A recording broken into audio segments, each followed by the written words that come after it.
तो देखो WWE के अंदर फोरबिडन डोर्स एक्चुअल में कब ओपन होने वाले हैं, यानी कि कब WWE बहुत सारे प्रमोशंस के साथ ओपनली कोलैब करेगी, इसको लेकर आज तक कोई बड़ी अपडेट तो नहीं है। लेकिन रीसेंट टाइम के अंदर ट्रिपल एच एंड जो शायद हमारे निक खान है उन्होंने अलाउ कर दिया है कि एक NXT सुपरस्टार जाके करे कम्पीट AJPW के अंदर। So hello everybody and welcome back to new video. हाँ, NJPW की तरह जापान के अंदर AJPW कंपनी भी है। रीसेंट टाइम में उनके जो प्रेसिडेंट वगैरह उन्होंने ये बात अनाउंस कर डाली है कि उनके साथ में WWE के करंट NXT स्टार कंपीट करेगा, उनकी ब्रांड के अंदर कंपीट करेगा, यानी कि एक तरह के हल्के से फोरबिडन डोर्स ओपन हो चुके हैं। बात हम लोग रॉयल रंबल के नए पोस्टर के बारे में भी करेंगे, जहां पर फाइनली ड्रू मैकिंटायर की एंट्री हो चुकी है और भी कुछ तुम्हें अपडेट जानने के लिए मिलेंगे इस वाली वीडियो में। So hello everybody and welcome back to new video. Recently जो स्मैकडाउन का एडिशन था वो WWE का टीवी टेप शो था। बाय द वे शो की व्यूअरशिप आई है सामने और व्यूअरशिप थोड़ी सरप्राइज वाली है। बात हम लोग कोडी रोड्स एंड और भी कुछ अपडेट्स के बारे में करेंगे। So without wasting any time let's begin this video.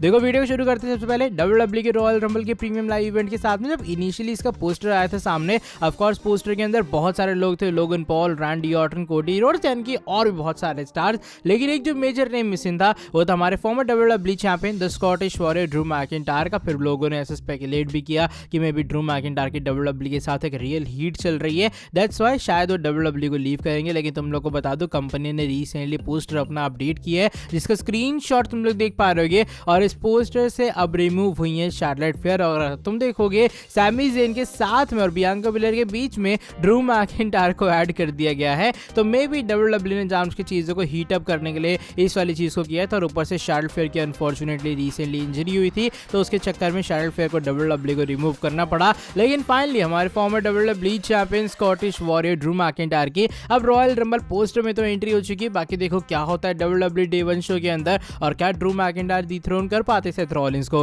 बात हम लोग कोडी रोड्स और रोमन रेंस के मैच के बारे में भी करेंगे, जो कि रेसलमेनिया 39 के अंदर हुआ था। श्योरली एक शो स्टीलर मैच, एक लंबे टाइम बाद वो हाइप बनी थी मुझे लग रहा है रेसलमेनिया के मेन इवेंट में कि शायद कोडी हरा सकते हैं रोमन रेंस को। आई मीन मुझे याद है वो जो पूरा मूवमेंट है, हम लोग लगा था कि शायद कोडी रोड जीत जाएंगे, फिनिश द स्टोरी वाली चीज हो जाएगी। लेकिन eventually the tribal chief stand toll. Bye the way WWE ने मैच ऑफ द ईयर का जो कंटेंडर है रिसेंटली अपने पूरे कहते हैं ना यूट्यूब चैनल के थ्रू, वोट्स वगैरह के थ्रू, इन सभी के थ्रू देखा था। तो इस वाली चीज के अंदर हुआ क्या है कि जो कोडी और रोमन रेंस का मैच है वो इवेंचुअली इमर्ज हुआ as match of the year, यानी कि फैंस को ये जो मैच है इन दोनों का, ये जो क्लैश था इन दोनों का रेसलमेनिया का, वो श्योरली एक बहुत ही बेहतरीन या कह लो बेस्ट मैच लगा साल 2023 का। तो क्या तुम्हारे हिसाब से कोडी वर्सेस रोमन रेसलमेनिया 39 एक मैच ऑफ द ईयर है या फिर तुम्हारे हिसाब से WWE को किसी और चीजों के अंदर करना चाहिए? चलो बढ़ते हैं इसके बाद वाली अपडेट की तरफ। इस बार हमारे ट्राइबल चीफ रोमन रेंस के बारे में जुड़ी है।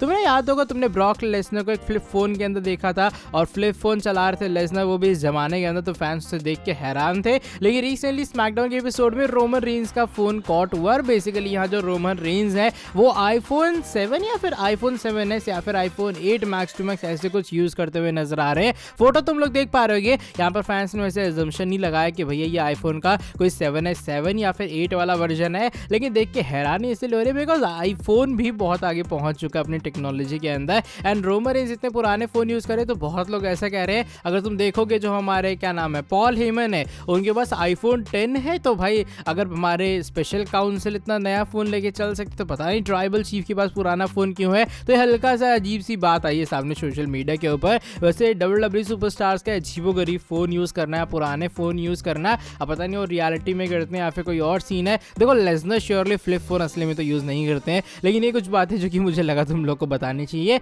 अपडेट तो नहीं लेकिन एक तरह की है भी। लेकिन अब चलो बढ़ते हैं इसके बाद वाली अपडेट की तरफ। With American nightmare Cody Rhodes के बारे में जुड़ी है। अगर तुम लोग चैनल के ऊपर एक्टिव हुए तो रात को मैंने अपनी वीडियो के अंदर बताया था कि WWE वाले कोडी रोड्स को एक मल्टी ईयर कॉन्ट्रैक्ट के अंदर साइन करवाने के बारे में सोच रहे हैं, बिकॉज ऑफ कोर्स WWE जो है वो कोडी कहीं भी जाने नहीं देगी, वो उनको अपनी ही कंपनी के साथ रखने वाली है। एंड रिसेंटली डेव मेल्जर की तरफ से एक अपडेट आई है सामने एंड मेल्जर ने ये बात कंफर्म कर डाली कि WWE और कोडी रोड्स ने एक न्यू कॉन्ट्रैक्ट साइन कर लिया है। इवन बताया जा रहा है जो सारी फॉर्मेलिटीज है, सारी चीजें होती थी वो अक्टूबर के अंदर ही डन हो चुकी थी और अब कोडी रोड्स का जो WWE कॉन्ट्रैक्ट वो एक्सटेंड हो चुका और भी ज्यादा कंपनी के अंदर। तो ये कुछ अच्छी न्यूज आई है सामने अमेरिकन नाइटमेयर के फैंस के लिए कि कोडी कहीं नहीं जाएंगे और वो WWE के अंदर और लंबे समय तक टिकने वाले हैं। चलो बढ़ते हैं आज की हमारी सेकंड लास्ट अपडेट की तरफ। रिसेंटली वो स्मैकडाउन के एपिसोड की रेटिंग्स या फिर कह लो व्यूअरशिप के बारे में जुड़ी है। रिसेंटली जो स्मैकडाउन का शो था ऑफ कोर्स शो पर बहुत सारी सारी चीजें हुई हैं, लेकिन एक बड़ी या फिर एक बड़ा फैक्टर ये था कि ये एक WWE का टीवी टेप्ड शो था, यानी कि चीजें यहाँ पर टेप्ड थी। WWE वालों ने पहले से कहते हैं ना वो सारी चीजें करके रखी थी कि हाँ भाई ऐसा ऐसा होगा, और पिछले हफ्ते मैंने ऑलरेडी स्पॉयलर्स वाली वीडियो भी चैनल के ऊपर डाल दी थी। बाय द वे रिसेंटली जब नंबर्स आए सामने से तुम्हें हैरान कर देंगे, बिकॉज स्टिल जो व्यूअरशिप है 2 मिलियन के ऊपर ही गई है। इस हफ्ते जो स्मैकडाउन के एपिसोड की व्यूअरशिप आई है वो आई है around 2.013 million viewers. Of course ये जो शो की रेटिंग से मैं कहूंगा बहुत बेहतरीन आई है, बिकॉज ये टीवी टेप शो था, हम लोग को पता था शो पर क्या होने वाला है, और WWE की सारी चीजें ऑलरेडी लीक हो चुकी थी, वीडियोस क्लिप इवन लीक हो चुकी थी। और अगर WWE तब भी इतनी सारी व्यूअरशिप स्कोर कर पा रही, 2 मिलियन रेटिंग टच कर पा रही, आगे से बहुत बड़ी बात है। अच्छा 2.013 मिलियन व्यूअरशिप इस हफ्ते की आई है, पिछले हफ्ते की जो रेटिंग्स हैं वो 2.155 मिलियन व्यूअरशिप आई थी। तो देखा जाए कहीं ना कहीं ज्यादा कुछ डिफरेंस नहीं है एक लाइव शो में और एक टीवी टेप शो में। तो बता रहा है फैंस का एक भयंकर इंटरेस्ट है अभी फिलहाल करंट स्टोरी लाइन के अंदर, और मुझे लग रहा है WWE के लिए श्योरली बहुत अच्छी एंड पॉजिटिव न्यूज है कि WWE एक टीवी टेप शो के अंदर भी 2 मिलियन से ऊपर यहाँ पर स्कोर करती हुई नजर आ रही है।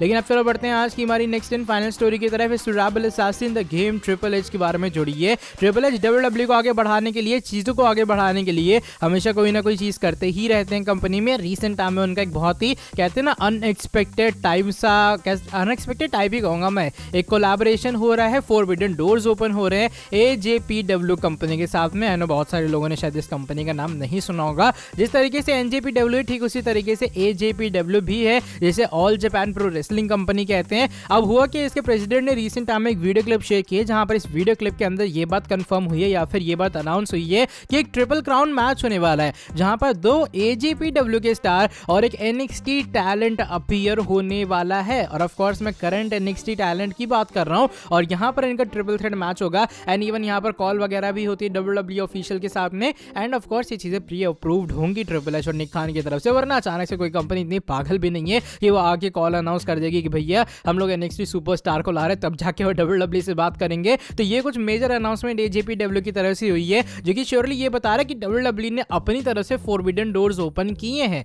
हमने देखा था रिसेंटली इंपैक्ट रेसलिंग की जो रेसलर थी, जो मिकी जेम्स थी, वो भी अपीयर हुई थी रॉयल रंबल के अंदर। और इस वाली चीज को देखिए ऐसा लग रहा है कि WWE NJPW बाकी प्रमोशंस के साथ भी कोलैब करना चाहेगी। अगर तुम लोग NJPW या जापान प्रो रेसलिंग नहीं देखते हो तो तुम लोग को बता दो कि वहां पर फिजिकलिटी का जो लेवल है ना, या फिर जो इन रिंग स्किल का लेवल है, बहुत बेहतरीन होता है। तो आई रियली होप WWE आने वाले टाइम में NJPW के साथ भी कोलैबोरेशन करे। लेकिन अभी फिलहाल टेम्परेरी कोलैबोरेशन है, कौन सा NXT टैलेंट होगा वहां पे ये बात अभी तक कंफर्म नहीं है। बाकी लेट्स सी आने वाले टाइम के अंदर क्या होता है। करेंटली मैं यही कुछ चीजें तुम लोग को बता सकता हूँ, बाकी इसको लेकर तुम्हारा क्या रिएक्शन है जब AJPW और NXT के बीच में होने वाला कोलैबोरेशन, और जब फोरबिडन डोर्स हो चुके हैं ओपन, आगे मैक्स टू मैक्स से एग्जाम होने वाले जो कि NXT की तरफ से जाएंगे। चलो bye the way that is it for today video. अगर तुम्हें ये वाली वीडियो पसंद आई है, इस वाली वीडियो को तुम लोग नीचे लाइक कर देना। साथ ही में जो लोग चैनल के ऊपर न्यू है, सब्सक्राइब नहीं किए, सब्सक्राइब कर देना चैनल को, बेल नोटिफिकेशन को कर देना ऑन। मैं तुमसे मिलता हूँ आके नेक्स्ट वीडियो के अंदर बहुत ज्यादा जल्दी। Till then bye bye, take care.